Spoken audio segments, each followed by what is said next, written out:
A Bíblia não começa com o povo, começa com Deus criando todas as coisas. O Antigo Testamento conta a história de como Deus criou o mundo, escolheu um povo e revelou seu plano de redenção ao longo da história. Vamos percorrer essa história em ordem no vídeo de hoje. Eu me chamo João Paulo, do Instituto Teológico Fé Razoável. Eu ajudo cristãos a entenderem a Bíblia e a fé sem medo, sem distorção e com clareza. Já me segue para receber mais vídeo toda vez que eu postar. Vamos começar pela criação. Tudo começa no livro de Gênesis, o primeiro livro da Bíblia. É ali que encontramos o relato do início de todas as coisas. Antes de tudo existir, somente Deus existia. Então, pelo seu poder e pela sua palavra, Deus trouxe o universo à existência. A criação não aconteceu por acaso, mas de forma ordenada e com intencional. Deus é o ser que intencionou fazer o universo. Deus criou os céus, a terra e tudo que nele há. A luz foi separada das trevas, os mares foram separados da terra seca e o céu foi formado acima da terra. E em seguida, Deus encheu a criação de vida. Surgiram as plantas, as árvores, os animais do campo, as aves do céu e os peixes do mar. Depois de preparar o mundo, Deus criou o ser humano. O homem e a mulher foram feitos de uma maneira especial. A imagem e semelhança de Deus eles foram criados. O primeiro homem foi chamado Adão e a mulher foi chamada de Eva. Deus colocou Adão e Eva em um lugar perfeito, chamado Éden. Ali não havia dor, não havia sofrimento, não havia morte. Eles tinham comunhão direta com Deus e foram carregados de cuidar da criação. Deus deu a eles o cuidado da criação. No entanto, Deus lhe deu um mandamento. Eles não deveriam comer do fruto da árvore, do conhecimento do bem e do mal. Esse mandamento mostrava que, mesmo vivendo em um mundo perfeito, o ser humano ainda precisava escolher ou obedecer a Deus ou não. E, infelizmente, como nós conhecemos, Adão e Eva desobedeceram a Deus. Tentados pela serpente, eles comeram do fruto que Deus havia proibido. Esse ato de desobediência trouxe uma sequência profunda para toda a humanidade. A partir desse momento, o pecado entrou no mundo. A relação perfeita entre Deus e o ser humano foi quebrada. E a humanidade passou a viver marcada pelo pecado, pelo sofrimento e também pela morte. Esse evento, conhecido como a queda, marca o início da grande história bíblica. A história de como Deus, apesar do pecado, começou a revelar o seu plano de redenção para restaurar aquilo que uma vez foi perdido. Vamos falar agora sobre o dilúvio. Com o passar das gerações, a humanidade se multiplicou sobre a terra. No entanto, junto com o crescimento da população, também aumentaram a violência, aumentou a corrupção e a maldade. A Bíblia ela relata que no coração do homem havia muita maldade, que ele se inclinava continuamente para fazer o mal. Esse relato está lá no livro de Gênesis, onde nós vemos que a terra estava cheia de violência, de injustiça diante do próprio Deus. Aquilo que Deus havia criado como algo bom, agora estava profundamente corrompido pelo o próprio pecado. E diante dessa situação, Deus decide trazer um julgamento sobre a terra por meio de um grande dilúvio. Esse dilúvio seria uma inundação gigantesca que, diz o texto bíblico, que cobriria toda a terra. Ia destruir toda a corrupção que dominava a raça humana e também os animais. Entretanto, no meio de uma geração corrompida, havia um homem que vivia de forma diferente. Seu nome está na Bíblia, se chamava Noé. A Bíblia diz que ele era um homem justo e que andava com Deus. Deus então fala com Noé, ele dá uma missão extraordinária: construir uma grande embarcação chamada arca.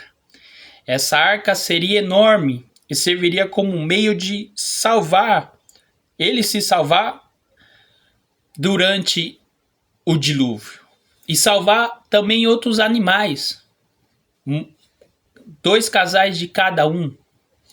Seguindo as instruções de Deus, Noé constrói a arca, reúne nela sua família juntamente com casais de diversos animais da terra, e dessa forma a vida seria preservada, mesmo em meio ao julgamento que viria sobre o mundo. Tudo estava preparado. As águas começaram a cair do céu e a subir da terra. A chuva durou muitos dias, e as águas cobriram as montanhas e os vales. Toda a terra ficou submersa, e apenas aqueles que estavam dentro da arca foram preservados. Depois de muitos dias, as águas começaram a baixar, e finalmente a arca repousou sobre a terra firme. Noé e sua família saíram da arca e voltaram a habitar na terra.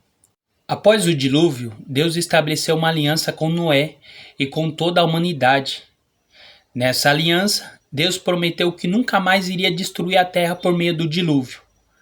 Como sinal dessa promessa, Deus colocou o arco-íris nas nuvens. Toda vez que o arco-íris aparece no céu, ele lembra dessa aliança. A aliança que Deus fez entre a humanidade. É um sinal de misericórdia e de fidelidade de Deus, mesmo após o julgamento que Deus fez sobre a terra. Vamos falar agora do chamado de Abraão? É o primeiro patriarca. Muitos anos depois do dilúvio, a humanidade voltou a se multiplicar sobre a terra. Diversos povos e culturas começaram a surgir e as nações passaram a se espalhar por diferentes regiões do mundo. No entanto, mesmo com o crescimento das civilizações, a humanidade continuava distante de Deus. E é nesse contexto que Deus decide iniciar um plano especial para restaurar a sua relação com o ser humano. Para isso, ele chama um homem, o nome dele, Abraão, cujo chamado é registrado no livro de Gênesis. Abraão, ele vivia na cidade de Ur, dos caldeus, uma importante cidade da antiga Mesopotâmia. Deus, então, fala com ele, lhe dá uma ordem surpreendente.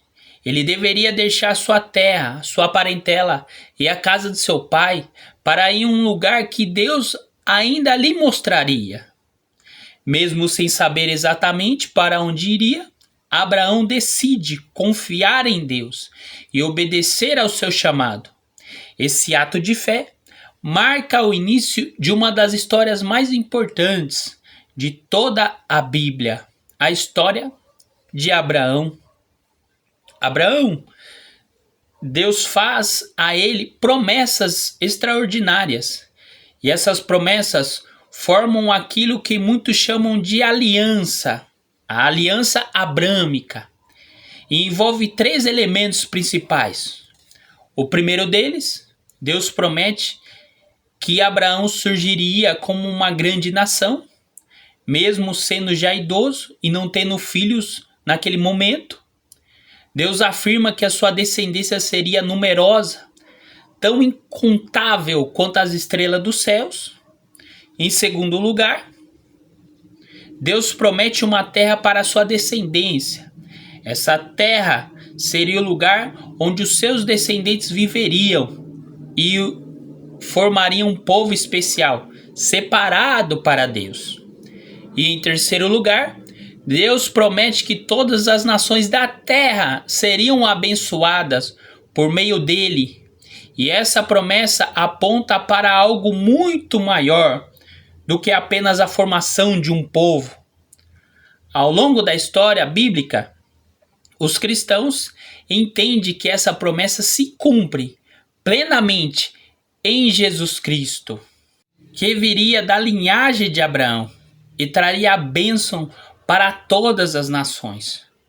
Com o tempo, Abraão tem um filho chamado Isaque, que por sua vez um filho chamado Jacó, e mais tarde Jacó recebe o nome de Israel, e os seus descendentes passam a ser conhecidos como o povo de Israel. Por causa disso, Abraão é frequentemente chamado, muitos o chamam, de pai da nação de Israel. E é também lembrado na Bíblia como um grande exemplo de fé. Sua história marca o início da formação do povo que teria um papel central no desenvolvimento da história bíblica. Vamos falar sobre os outros patriarcas? A promessa que Deus fez a Abraão não termina com ele. Elas continuam através dos seus descendentes, especialmente por meio do seu filho Isaque e de seu neto Jacó. Esses homens são conhecidos na Bíblia como os patriarcas, ou seja, os pais fundadores do povo de Israel. Isaque, o filho da promessa, recebeu de Deus a mesma aliança que havia sido feita com Abraão. Deus reafirmou a sua descendência seria numerosa e que a promessa da terra continuaria através da sua linhagem. Isaque teve 2 filhos, Esaú e Jacó. Embora Esaú fosse o primogênito, foi Jacó quem recebeu a bênção especial ligada à promessa de Deus. E em determinado momento de sua vida, Jacó teve um encontro marcante com Deus. E seu nome foi mudado de Jacó para Israel. A partir desse momento, seus descendentes passaram a ser conhecidos como o povo de Israel. Jacó teve 12 filhos, e cada um deles se tornou o líder de uma família, que mais tarde formaria as 12 tribos de Israel. Esses filhos são considerados ancestrais diretos das tribos que compõem a nação de Israel na história da própria Bíblia. Entre esses filhos, um deles se destacou de forma especial. Você conhece? Seu nome é José. José era muito amado. O seu pai o amava muito, o que acabou despertando inveja em seus irmãos. Movido por ciúmes, eles o venderam como escravo para os mercadores que estavam indo a caminho do Egito. No Egito, a vida de José passou por muitas dificuldades. Ele foi injustamente acusado e chegou a ser preso. Mesmo assim, Deus estava com ele em todas as situações. Com o tempo, José interpretou sonhos importantes e acabou sendo levado a uma posição de autoridade no Egito e tornou-se o administrador do país, abaixo somente de Faraó. E durante esse período, uma grande fome atingiu diversas regiões, incluindo a terra onde vivia a família de Jacó. Por causa da fome, os irmãos de José vieram até o Egito em busca de alimento, sem saber que estavam diante do próprio irmão, que haviam vendido há anos. Eles pediram ajuda. No final da história, José revela a sua identidade para os seus irmãos. Perdoa os seus irmãos e salva a sua família da fome. Jacó e toda a sua família acabam se mudando para o Egito, onde passam a viver sob a proteção de José.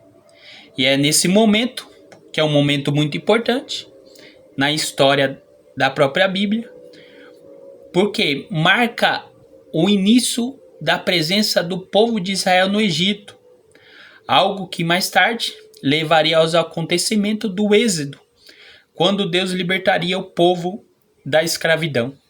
Vamos falar sobre a escravidão no Egito? Depois que Jacó e sua família se estabeleceram no Egito, os descendentes de Israel começaram a crescer e se multiplicar rapidamente. Aquela pequena família que havia chegado ao Egito por causa da fome, tornou-se, com o passar das gerações, um povo numeroso. Durante o tempo em que José ainda era lembrado, os israelitas viviam em paz ali no Egito. Eles habitavam principalmente na região de Gózer, onde podiam trabalhar, criar sua família e prosperar. No entanto, a Bíblia, ela relata que com o passar do tempo surgiu um novo faraó sobre o Egito. Ele não conhecia José e a sua história. E esse novo governante começou a ver o crescimento do povo de Israel como uma ameaça.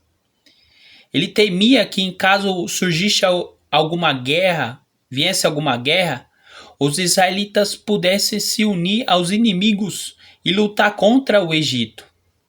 E por causa desse medo, o faraó decidiu oprimir o povo de Israel. Os israelitas foram forçados a trabalhar como escravos, sendo obrigados a realizar trabalhos pesados de construção para cidades, projetos de reino ali no Egito. A vida deles tornou-se extremamente difícil, marcado pelo sofrimento, opressão e trabalho. Ali no Egito, um trabalho muito duro. Mesmo em meio à escravidão, o povo continuou a crescer muito mais. Isso fez com que o faraó tomasse medidas ainda mais duras para tentar controlar os israelitas. Segundo o relato bíblico, chegou a ser até ordenado que os meninos hebreus recém-nascidos fossem mortos, numa tentativa cruel de impedir que o povo continuasse a se multiplicar. Durante esse longo período de sofrimento, os israelitas clamaram a Deus, clamaram ao Senhor por ajuda. A Bíblia afirma que Deus ouviu o clamor do seu povo e lembrou da aliança que havia feito com Abraão, com Isaac e com Jacó. Nesse período de opressão, que durou ali no Egito, foi mais ou menos cerca de 400 anos. Mas essa não seria a parte final da história. No momento certo, Deus levantaria um libertador chamado Moisés, por meio de quem o povo de Israel seria liberto da escravidão. Um evento que marcaria um dos momentos mais importantes de toda a história bíblica. Vamos falar agora sobre Êxodo. Depois de muitos anos de sofrimento, de escravidão no Egito, Deus levanta um libertador para conduzir o seu povo à liberdade. Esse homem se chamava Moisés, cuja história narra principalmente ali no livro de Êxodo. Moisés nasceu em um tempo que Faraó havia ordenado a morte dos meninos hebreus. Todos os recém-nascidos deveriam morrer. Para salvá-lo, sua mãe o colocou em um cesto no rio Nilo. Providencialmente, ele foi encontrado e criado na própria casa de Faraó. Assim, Moisés cresceu dentro do palácio, lá no Egito, mas nunca deixou de ser parte do povo de Israel. Quando já era adulto, Deus se revelou a Moisés de maneira extraordinária, através da sarça ardente, lá no deserto. Nesse encontro com Deus, Deus o chamou para uma missão especial, uma missão específica: voltar ao Egito, libertar os israelitas da escravidão das mãos de Faraó. Moisés então confronta o Faraó e pede que o povo de Israel seja libertado. Como o Faraó se recusa, repetidamente, Deus envia uma série de 10 pragas sobre o Egito. Essas pragas demonstram o poder de Deus e confrontam a autoridade de Faraó e dos seus deuses. A última praga leva finalmente Faraó a permitir que os israelitas saiam do Egito, que é a morte dos primogênitos. Assim começa o grande evento conhecido como Êxodo. O povo de Israel deixa a terra da escravidão rumo à liberdade, rumo à terra prometida. Durante a fuga, o faraó muda de ideia e envia o seu exército para perseguir os israelitas. No entanto, Deus realiza um dos milagres mais marcantes da Bíblia. O povo atravessa em terra seca, enquanto o exército egípcio é derrotado pelas águas. Esse momento marca o nascimento de Israel como um povo liberto por Deus. E inicia-se uma jornada, então, à terra prometida. Vamos falar sobre a lei de Deus? Depois de sair do Egito, o povo de Israel chegou até o Monte Sinai. Nesse lugar aconteceu um dos momentos mais importantes da história bíblica. Ali Deus estabelece uma aliança com o povo de Israel e entrega a sua lei por meio de Moisés. Essas leis tinham o propósito de orientar o povo, como eles deveriam viver, tanto na sua relação com Deus quanto com o próximo. Entre essas leis estão os famosos 10 mandamentos, que incluem princípios fundamentais. Princípios esses que seria para não adorar a outros deuses, honrar o pai e a mãe, não matar, não roubar, não adulterar, não pode mentir, entre outros. Esses mandamentos se tornaram a base moral e espiritual da vida de Israel. Além dos 10 mandamentos, Deus também deu muitas outras instruções. Instruções para a adoração, para se praticar a justiça, como viver uma vida comunitária ali e como viver em santidade. A partir desse momento, Israel passa a ser conhecido como um povo separado, chamado a viver de acordo com a vontade de Deus. Vamos falar sobre a jornada do povo ali no deserto? Depois de receber a lei através de Moisés lá no Sinai, o povo de Israel inicia sua jornada em direção à terra prometida. No entanto, essa jornada não foi simples. Durante o caminho, o povo frequentemente demonstrou incredulidade, medo e desobediência, rebeldia contra Deus. Em vários momentos eles se rebelaram contra Deus e contra Moisés, chegando até desejar voltar para o Egito. Quando chegaram perto da terra prometida, alguns espias enviados por Moisés foram explorar a terra. Embora a terra fosse boa e fértil, muitos deles voltaram com medo dos povos que habitavam ali. Por causa dessa falta de confiança no próprio Deus, o povo se recusou a entrar na terra prometida. Como consequência dessa incredulidade contra Deus, Deus declarou que aquela geração não entraria na terra prometida. Em vez disso, o povo passaria 40 anos vagando pelo deserto, até uma nova geração que se levantasse e estivesse pronta para entrar, que seria os filhos daqueles que foram incrédulos ali. E durante esse período, Deus continuou cuidando do seu povo. Ele os guiava com uma coluna de nuvem durante o dia e uma coluna de fogo durante a noite. Providenciava alimentos através de maná e supria suas necessidades lá no deserto. Após os 40 anos, uma nova geração de israelitas finalmente se prepara para entrar na terra prometida, iniciando uma nova etapa na história do povo de Deus. Vamos falar sobre a conquista da terra prometida? Depois da morte de Moisés, a liderança do povo de Israel passa para a mão de Josué. Ele havia sido um dos auxiliares mais próximos de Moisés. Ele foi escolhido por Deus para conduzir o povo na próxima etapa da história, que era a entrada na Terra Prometida. A história dessa conquista está lá registrada no livro de Josué. Sob a liderança de Josué, os israelitas atravessam ali o Jordão e começam a ocupar a terra de Canaã, que havia sido prometida há muito tempo atrás para Abraão. Uma das primeiras e mais marcantes conquistas foi a cidade de Jericó. De forma surpreendente, Deus orientou o povo a marchar ao redor da cidade por vários dias.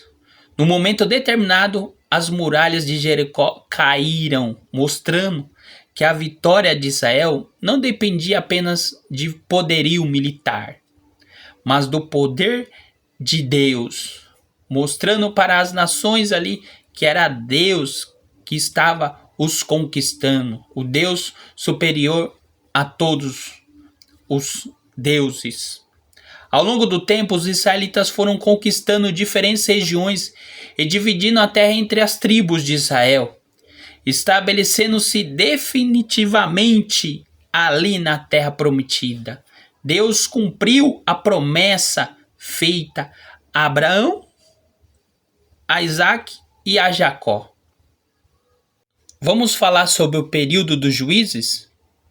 Depois da conquista da terra, Israel ainda não tinha um rei.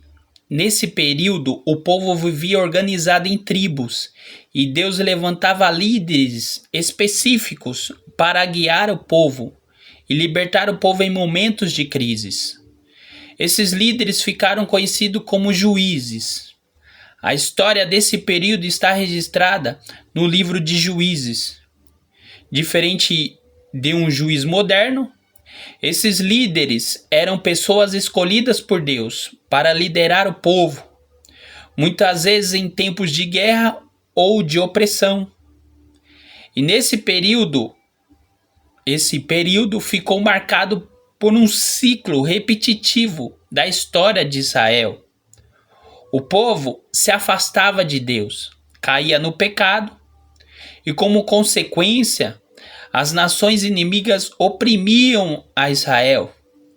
O povo se arrependia, clamava a Deus por ajuda e Deus levantava um juiz para libertar o povo daquilo que estava acontecendo com eles. Entre os juízes mais conhecidos está Gideão, Débora, Sansão. E nesse período mostra tanto a fidelidade de Deus em socorrer seu povo, quanto a dificuldade constante de Israel em permanecer fiel ao Senhor. Vamos falar agora sobre o reino de Israel. Com o passar do tempo, o povo de Israel começou a desejar ter um rei, assim como as outras nações ao redor. Eles pediram isso ao profeta Samuel, que era juiz naquela época, que inicialmente ficou preocupado, mas Deus permitiu que o povo tivesse um rei. O primeiro rei foi o rei Saul. No início do seu reinado ele teve sucesso, mas com o tempo ele se afastou de Deus. Depois de Saul, Deus escolhe Davi como rei.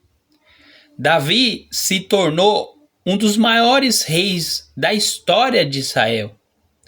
Ele consolidou o reino e estabeleceu Jerusalém como a capital do país. Davi também é lembrado por sua profunda devoção a Deus e por muitos daqueles salmos que ele compôs, que está nas Escrituras. Após Davi, seu filho Salomão assumiu o trono. Salomão ficou conhecido por sua sabedoria e por construir o primeiro grande templo em Jerusalém, um lugar central de adoração para o povo de Israel. Logo depois de Salomão, o seu filho causou acabou causando a divisão dos reinos. O reino foi dividido. Depois da morte do próprio Salomão, o reino de Israel passou por uma grande crise política e acabou se dividindo em dois reinos. O reino do norte, chamado Israel, que manteve o nome de sua própria linha ali de reis, da sua linhagem, e o reino do sul, chamado de Judá, que ficou sob a liderança dos descendentes da linhagem de Davi. Jerusalém ficou como a capital.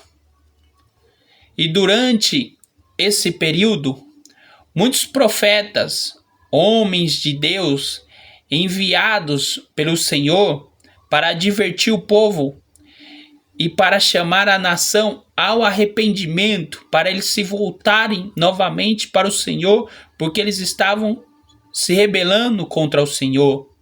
E esses profetas mais conhecidos deles, podemos citar Jeremias, Elias, Ezequiel. Vamos falar sobre o exílio e o retorno do povo de Israel? Apesar dos avisos constantes dos profetas, grande parte do povo continuou se afastando de Deus. E como consequência, Deus permitiu que as potências estrangeiras conquistassem as nações israelitas. O Reino Norte, Israel, foi conquistado pela Síria. Muitos dos seus habitantes foram levados para outras regiões do império e o reino deixou de existir como nação independente. Alguns anos depois, o Reino do Sul, Judá, também enfrentou julgamento. Jerusalém foi sitiada e foi conquistada por os babilônios, liderado por Nabucodonosor. O templo foi destruído e muitos judeus foram levados para o exílio de Babilônia. Nesse período de exílio, foi extremamente doloroso para o povo, mas também foi um tempo de reflexão espiritual e para que eles pudessem renovar a sua fé. O retorno, depois de muitos anos, Deus abriu caminho para que o povo pudesse voltar à sua terra. Quando o Império Babilônico caiu e foi substituído pelo Império Persa, Deus permitiu que os judeus voltassem para Jerusalém através de Ciro. Esse retorno é narrado nos livros de Neemias e também de Esdras. Sob a liderança de Esdras e Neemias, o povo começou a reconstruir a cidade e restaurar a sua vida espiritual. O templo foi reconstruído e os muros de Jerusalém foram erguidos novamente. Isso simbolizava a restauração da comunidade ali dos judeus. O Antigo Testamento, ele termina com um sentimento de expectativa. Embora o povo tenha retornado à terra e reconstruído Jerusalém, muitas das promessas ainda estavam aguardando o cumprimento. Os profetas continuavam anunciando que um dia Deus enviaria o Messias, um Salvador que traria redenção e restauraria plenamente o relacionamento entre Deus e a humanidade.